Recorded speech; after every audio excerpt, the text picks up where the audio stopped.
Welcome. Today, we learn how to implement the Luhn algorithm, a widely used method for validating identification numbers, such as credit cards and IMEI numbers. Let's dive in.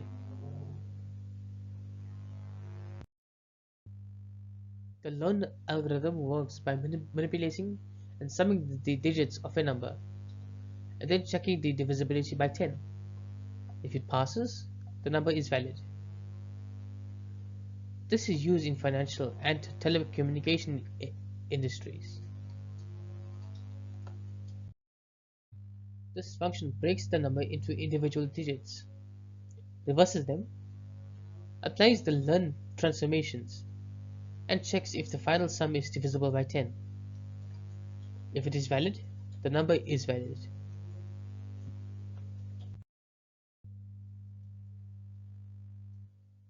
The number is processed in reverse, with every second digit doubled. If a double digit exceeds 9, we subtract 9.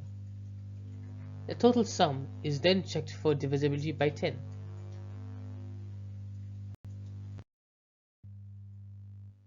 This table breaks down the transformations for two numbers.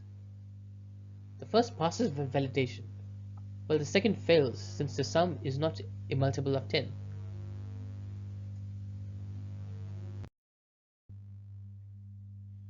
The Luhn algorithm is crucial in financial transaction, device authentication, and error detection. It helps prevent common mistakes and improves security. In summary, the Luhn algorithm is a simple yet powerful way to validate numbers.